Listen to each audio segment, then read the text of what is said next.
Hi guys, and welcome to my first ever YouTube video. For those of you who do not know me, my name is Eunice Bloom, and this particular video is my pregnancy story. I will be talking about having COVID during pregnancy, which was quite an experience, bleeding during pregnancy, having fibroids, having 5 fibroids actually, small gestation, infections, and yeah, my induction. So stay tuned, don't go nowhere, because it's a very interesting topic. So this first video is actually about my pregnancy story. 2020 has been such an amazing year. It's, lots of things have happened in the middle of pandemic. I got pregnant and I had a baby. It's just been such an amazing journey.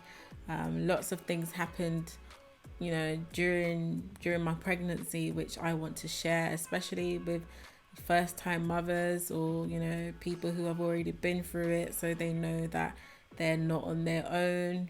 We can all learn from each other and through our shared experiences, really. So from the start of my pregnancy was around March.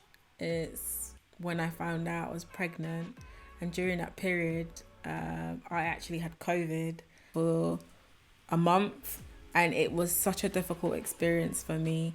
I couldn't tell the difference between pregnancy or COVID, because it literally had the same or similar symptoms, really.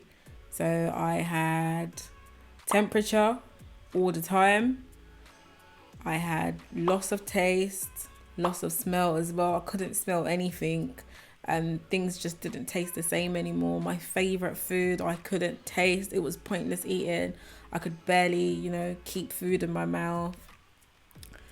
It was really a struggle for me, to be honest. I remember during March I was actually meant to go to Dubai with my whole family, and that's when COVID really kicked in. Like literally everyone in my family had COVID.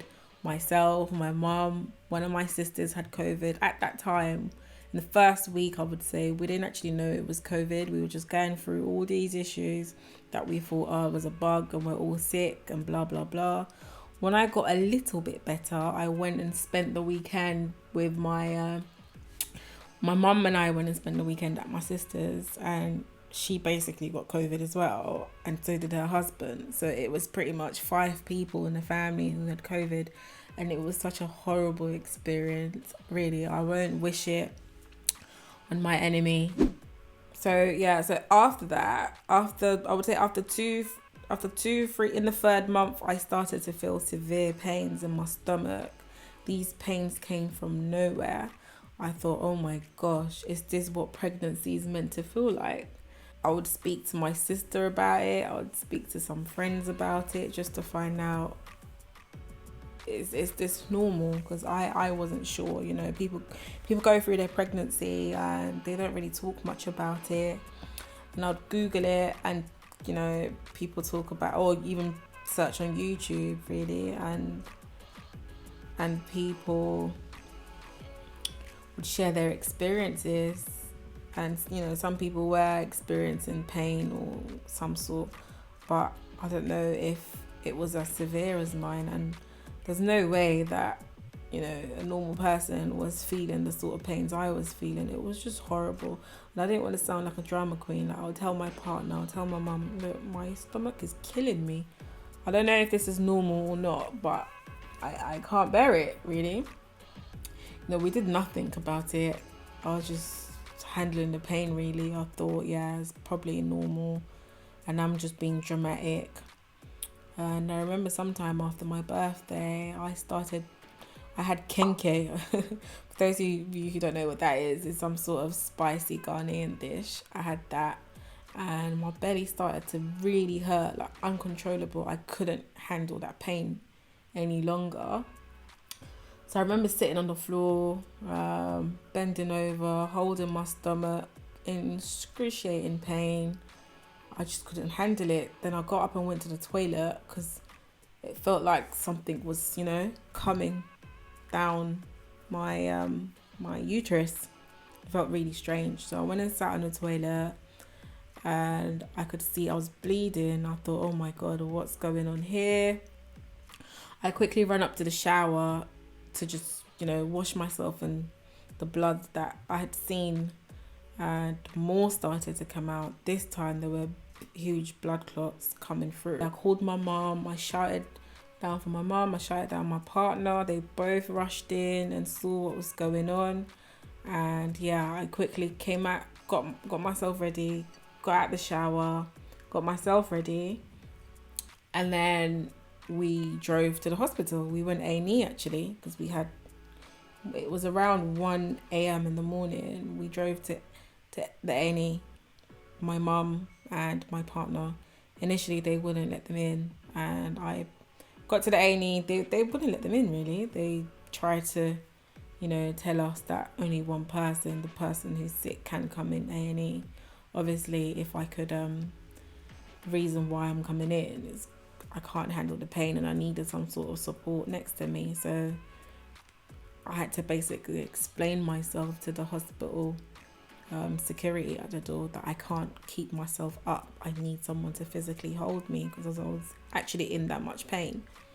So my partner held me. We went in now, saw the receptionist, and I sat down and waited to be seen. First person I saw was a nurse.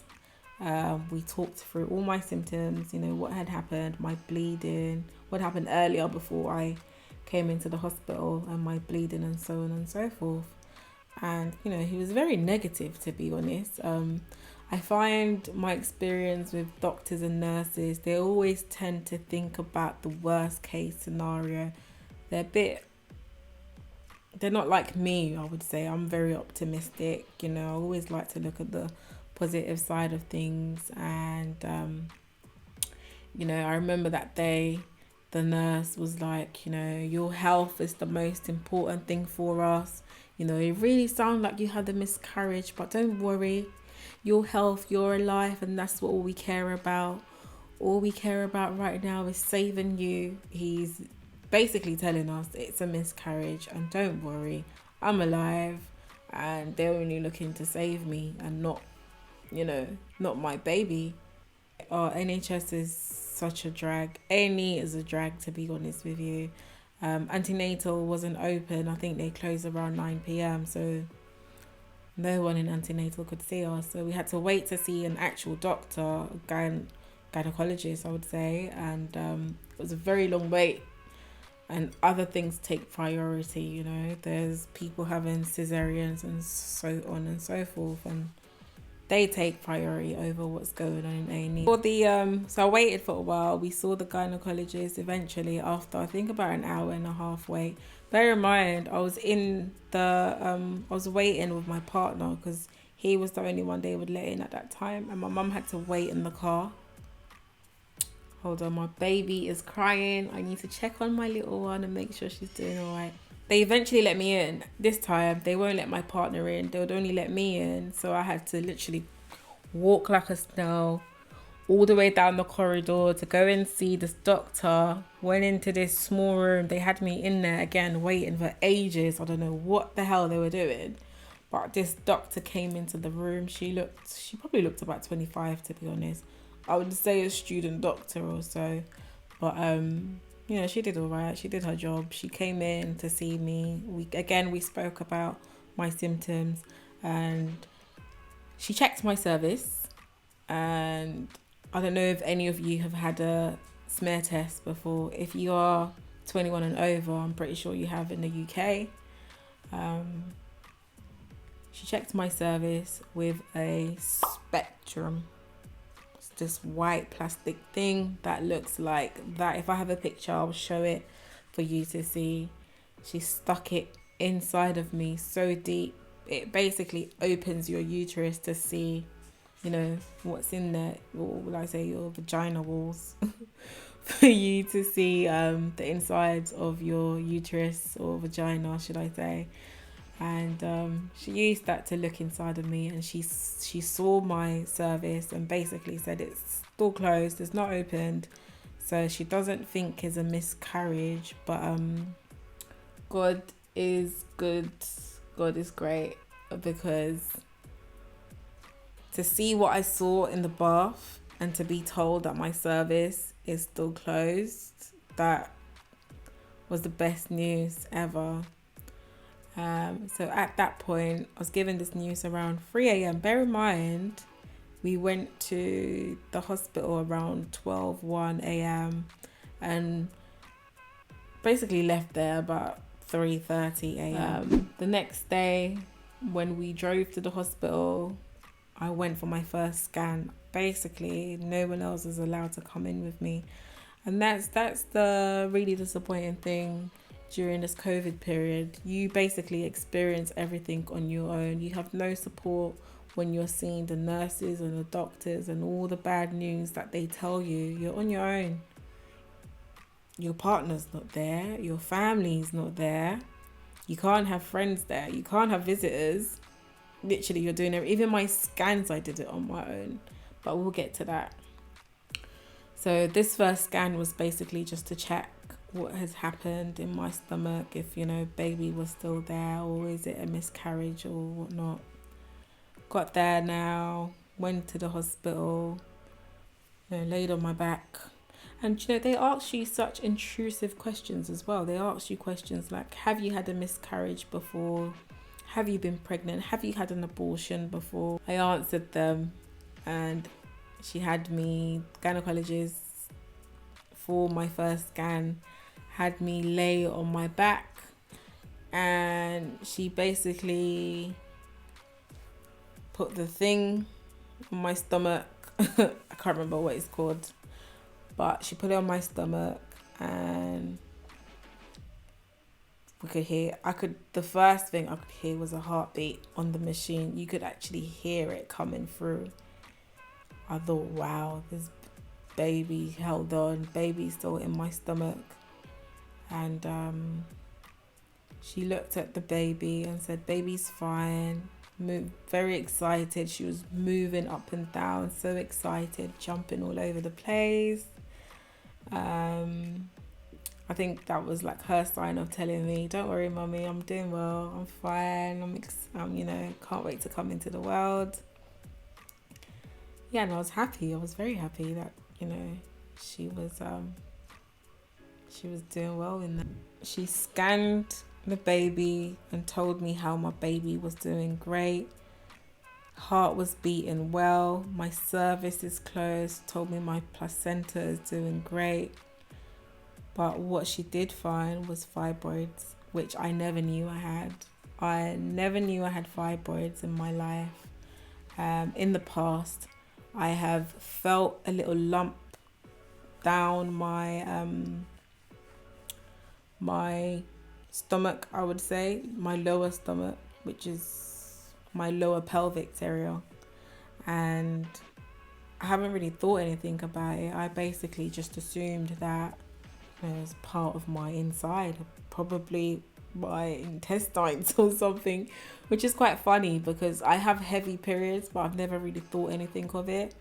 Yes, so not only did I have one fibroid, I had 5 fibroids, one really huge one, which caused me so much pain during my pregnancy.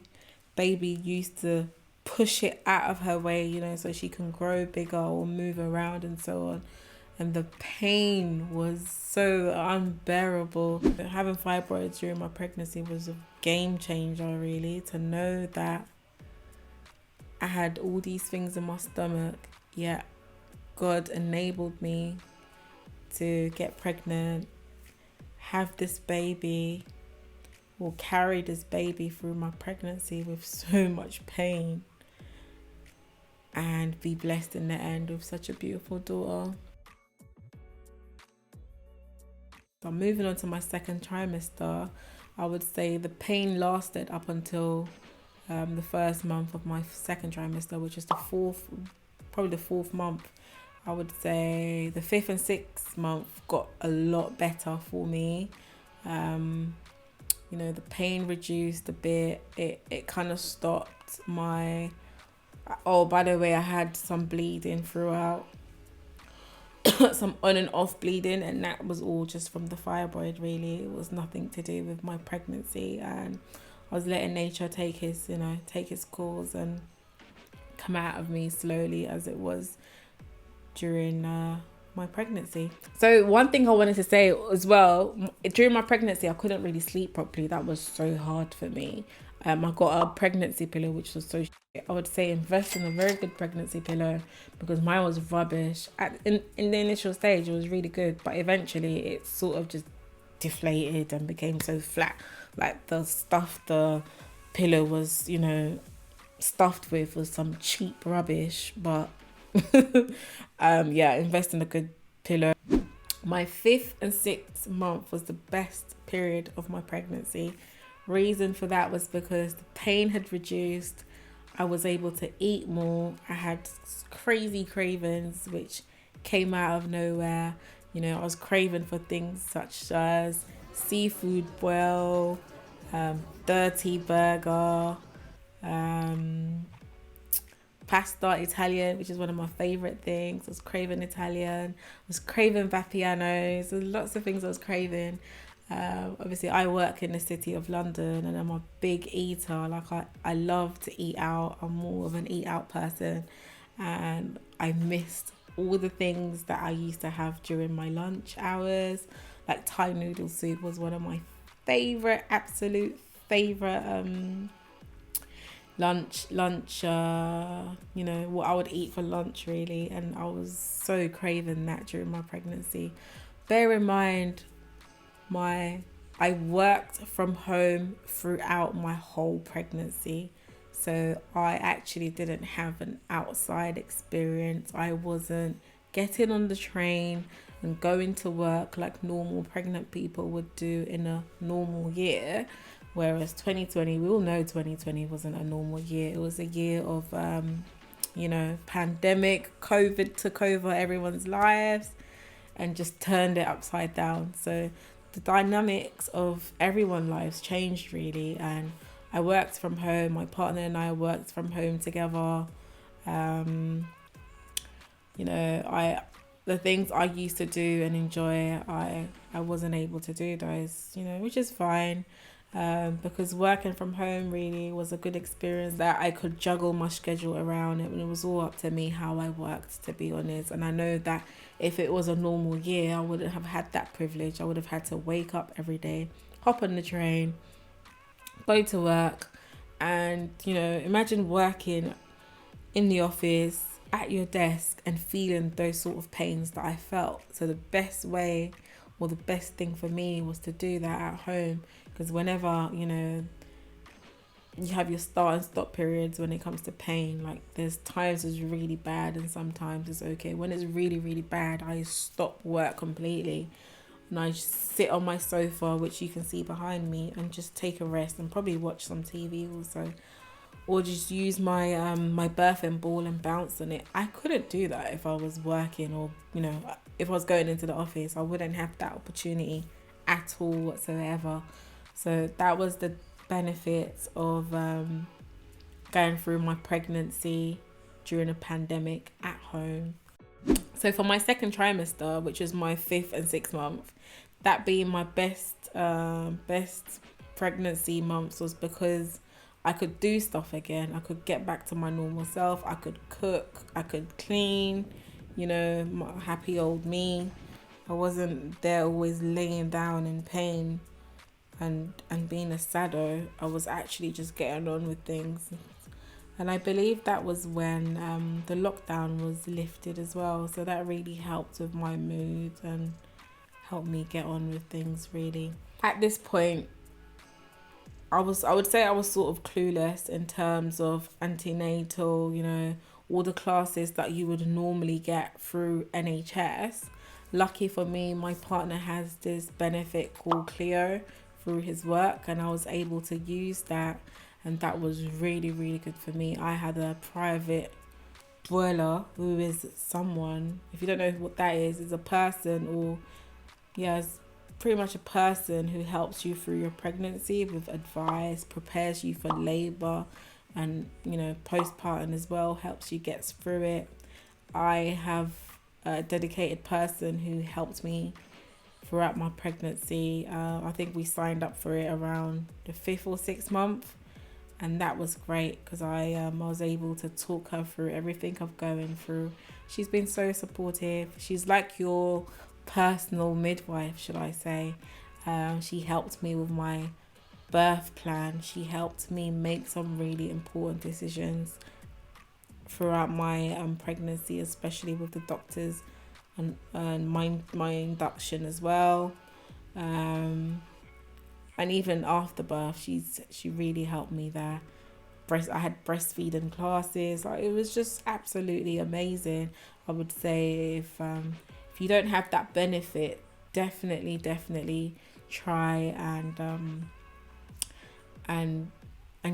get it through Clio. I know for NHS was a horrible experience for me in the sense that there was no dedicated doctors, no dedicated midwife. The trust that I had my baby, I know every trust is different and how they operate, how they do things, but the trust I had my baby, you had no dedicated midwife and no dedicated doctors, and that's really difficult, especially as a first-time mother. They had no classes whatsoever. My first scan, I did it all by myself. My partner wasn't with me. Literally all my scans that I've had several scans, and my partner hasn't been to any of them. I've had to do them all by myself. All the bad news that they fed me, I've had to deal with it emotionally right there and then, all by myself. And that to me was the worst part of my pregnancy. You know, sometimes I felt like I was going through things on my own, for the fact that you didn't have that support that you needed, that emotional support that you needed right there and then. Literally everything they would tell me when I get out the hospital, I would go and feed it or tell my partner what's happened. And you know, it's quite sad really not having that support right there and then when you needed it. But I think they've sort of changed things now. I think they can partners can go in for the first scan, and that's about it really, whereas I didn't get that opportunity. I think in my third trimester I saw that happening, and I did ask the hospital to at least let my partner come in, since he didn't get the opportunity to go for the first one. They said no. I was actually quite pissed off about it, but hey, what can I do?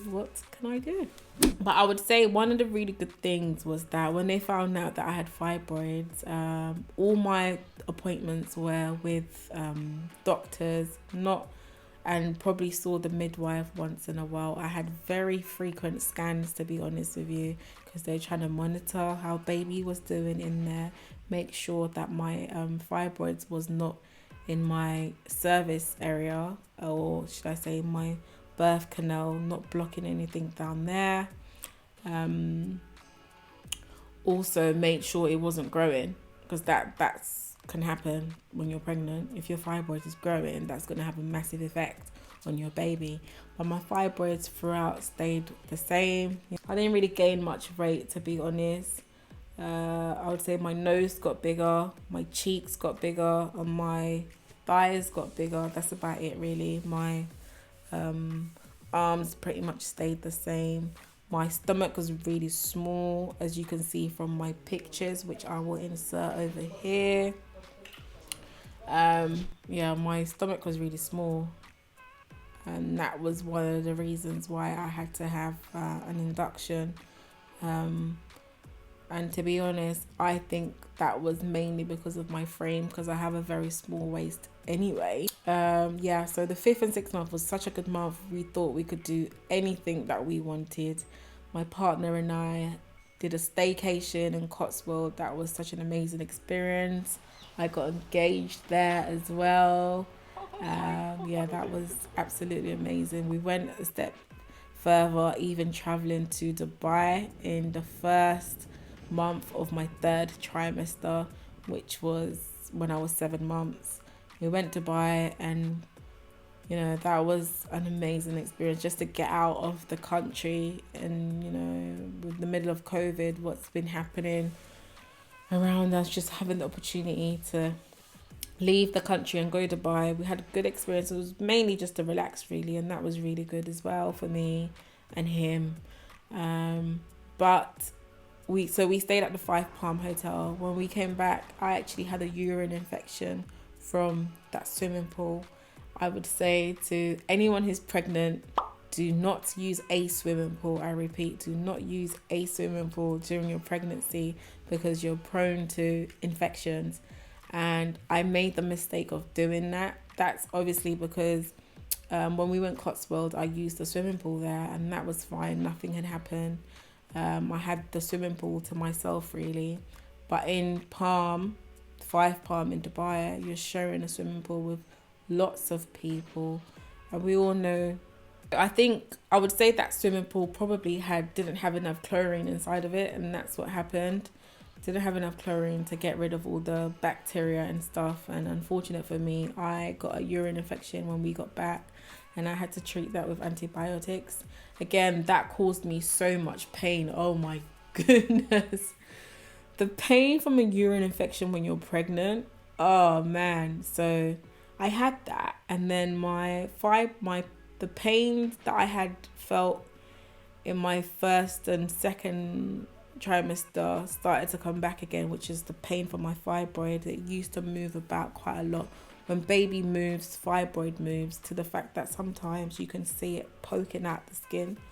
So I'm going to put a picture up so you can see what that looks like. Yeah. So I had pains, fibroid pains, urine infection pain.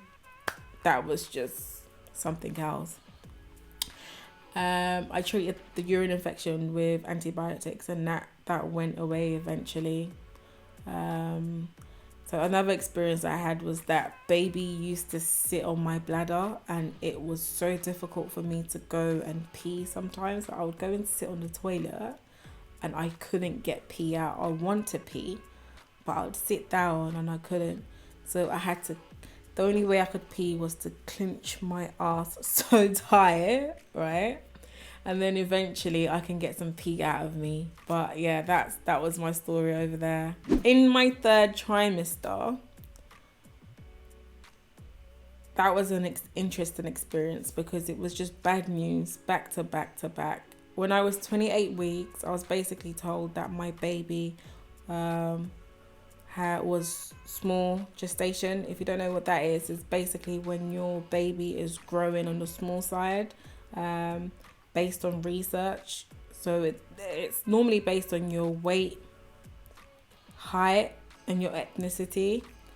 So 90% of your weight, size, and ethnicity. They literally draw a graph of where that growth should be on, and it's all based on research that they've done. And my baby was growing on the 5th center, basically. 5% of people who had the same weight and height with me, baby was that size, and 5% is very, very small. So they expected me to be somewhere above the 5%. So basically my baby was considered small really. And from that stage, they start to talk about things like C-section and early induction. And yeah, I wasn't happy about that, to be honest, because I had my birth plan and I knew exactly how I wanted my birth. I knew exactly how I wanted my birth to go, and induction was not a part of it. C-section was not a part of it. And like I said before, doctors and nurses always, they always tell you the worst case scenario, and they don't advise you on how to mitigate that. No, that's not their job. Their job is not to make you feel better. Their job is to basically make their lives easier, which is fine. So that happened at 28 weeks. So every scan, so you basically do scans every 2 weeks, and every 2 weeks when I did a scan, I was basically told baby's always small, baby's on the small, and they were basically trying to get my baby induced before full term, and I wasn't having it. And at that point I had so much faith in me. I just knew that, do you know what, yes, they did this research, they concluded my baby was on the small side based on this research. However, what is the body frames of these people. If my body frame prior to pregnancy, I'm going to put a picture in there so you have an idea of what I look like prior to pregnancy. I have a very, very tiny waist and my stomach is flat as hell, right? So I knew that for me to have my baby to be on a small side, it's based on my frame, it's based on my stomach, literally my upper body. So I wasn't worried per se, and I did enough research to understand that if your blood flow to the baby is fine, your placenta, the water is fine, the baby's heart is fine, and that means the baby's feeding well, they're getting all the nutrients they should be. However, they're just not growing, every time you have a scan, they grow, as in they go up in size, but not on the same level as the majority of people within your weight and height, which is silly, really. I always knew that my baby was fine. I knew that my baby was healthy, irrespective of what research had to say. And that's mainly, I'm not a doctor, I'm not a health professional, but I was confident, and that was mainly because I had faith in God. I prayed about it, and I did enough research to know my baby was doing great. So I wasn't prepared for induction, and I wasn't prepared for no C-section. So I basically explained that to the doctors from my side of, my point of view, told them I wasn't prepared to go through that. And I wanted my baby to be full term. All my partner could see was the pictures that I had during my scans, and I would show him what that looked like, or I would do a little video of the screen to show him. He wasn't in any of my scans, which was quite sad, really. So we basically decided to book a private scan, and yeah, that was a good experience for him. That was his first time of seeing the baby. We booked a private scan. We went in there and he saw the baby. I think by that time I was probably about 32 weeks. That's when he saw a live scan, and yeah, he was amazed, really. So part of our private scan that we had the 3D pictures, and I would say don't waste your time on 3D pictures. We probably should have chosen a better package, to be honest with you. 3D, pointless. The baby looked nothing like the 3D pictures. If you'd seen it, I think he probably had daddy's nose, had my lips. We couldn't quite work out who she looked like. And now that she's with us and we compare the 3D, which I'll put up. Should I put it up? Yeah, I'll put it up. 3D and what she looks like now. You can compare for yourself. Look nothing alike whatsoever. So I would say don't waste your time doing 3D pictures. They're not worth it at all. Because your baby never looked like those pictures, to be honest with you. I don't know how they do it, but they don't look like those pictures. I'll be honest. After my 36-week scan, when they told me that the best option for me was an induction because my baby was growing on the small side, and I basically refused, and we agreed to a weekly scan.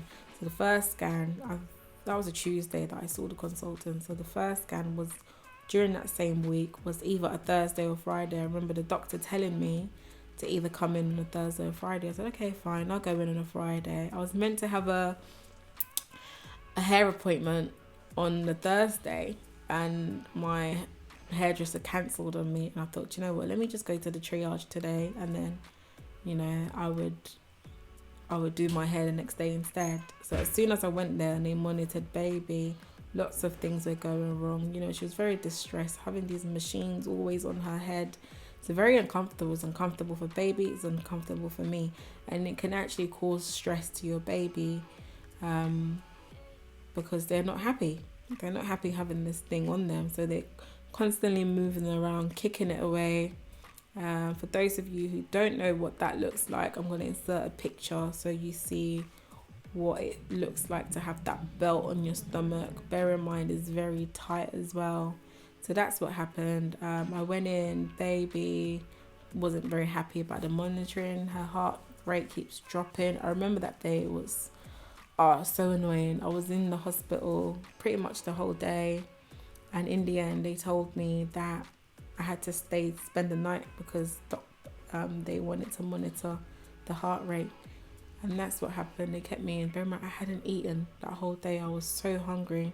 I went in there at 3 p.m. being monitored, and from 3 p.m. up until, let's say, 7, that's when I had the final say that I was actually going to spend the night in the hospital. No, not 7 actually.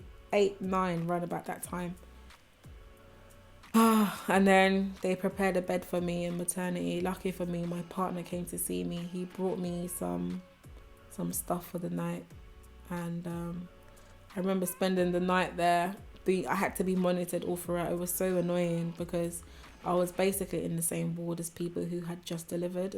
I had a lady on the opposite side of me who had delivered after having a C-section, and I had I had the experience of seeing firsthand what people go through after delivery, and that was quite scary. The consultants, I remember 5 consultants came over to see me, and they told me, you know, what they're doing with me. They're going to continue monitoring me, see how baby heart is doing. But again, it was actually quite scary seeing 5 consultants in front of you. The next day, they want to see if I might have to spend 2 nights or the whole weekend or until I get induced. And I thought, what the hell is this? Like, I need my partner. This is not what I signed up for. They were so confused what to do with me. So bear in mind, the consultants that I had seen the night before was a different consultant the next day. And after they had checked baby's heart rate started to behave again, and she was doing fine. You know, whilst I was there, I just kept praying and praying and praying. I said, oh God, like, let everything be all right with my baby. Just make sure that, you know, just behaves and ticks all the boxes for these machines so that they can let me go home. And when the doctor came in the next day, she basically said, oh, we want to keep you for an extra day. I thought, why would you keep me for an extra day? Check the baby's heart rate and it's doing fine. But I basically was ready to say, nope, I'm going home. And then a couple hours later, I basically told them, I don't want to stay. I would like to go home. And, you know, we spoke about the induction. I said I wasn't prepared to come to the hospital. I'm now here. I don't have much with me. And, you know, I would like to go home and properly prepare and come back to the hospital to be, you know, monitored and so on. And they basically told me, yes, baby's heart rate is doing fine, but because it went down, there's no telling that it won't happen again. So the best thing for me to do is to go for an induction. At this point, I spoke about it with my partner again, and we agreed to it because I didn't want to make a decision that I would regret, saying no to an induction that will have an impact on my life or the baby's life. And after, you know, what I had been through the night before, being bundled to these machines and being checked every minute, that was so frustrating, and I just wanted to get through the experience as quick as possible. So I went home on that Friday. I rang my hairdresser. I made sure I had my hair done. I've still got my braids in, as you could see. I got my hair done, and that was a Friday. On a Saturday, I went and bought last bits and pieces. I had my hospital bag packed already, to be fair. So I went and got, you know, bits and pieces and added it on to that I needed, that I hadn't had the chance to purchase. So I purchased those, and basically I was prepared. I thought, you know what, I prayed about this induction. I did a lot of research. I looked into YouTube. I looked into NHS website, and I was confident. Oh, and I looked also into Mumsnet. That's such a good website, actually. Lots of experienced mums that you can learn from. So yeah, I think I was more confident in what I was about to experience. I knew a lot more. Induction was something I hadn't researched about initially. You know, I had this birth plan in my head that I wanted to stick to, but bear in mind, you can have a birth plan, but things won't go according to it. You know, it happens. There is what we want, and God decides really in the end. And that's what happened with me. God had the final say, and the final say was an induction. So watch out for part 2, where I will be talking about my labor and delivery story and what happens in induction. It's quite an interesting experience, and I want you all to, you know, be prepared. Just some words of encouragement. I think that make sure you're well prepared in whatever method of labor or delivery that you will have in the end, and do your research, know more.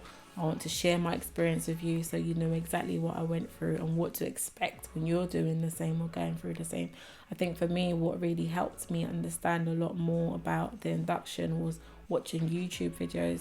People's personal experience is very, very important, because you know, oh, actually, okay, so maybe they opted for epidural and it didn't quite work, and this was why it didn't work.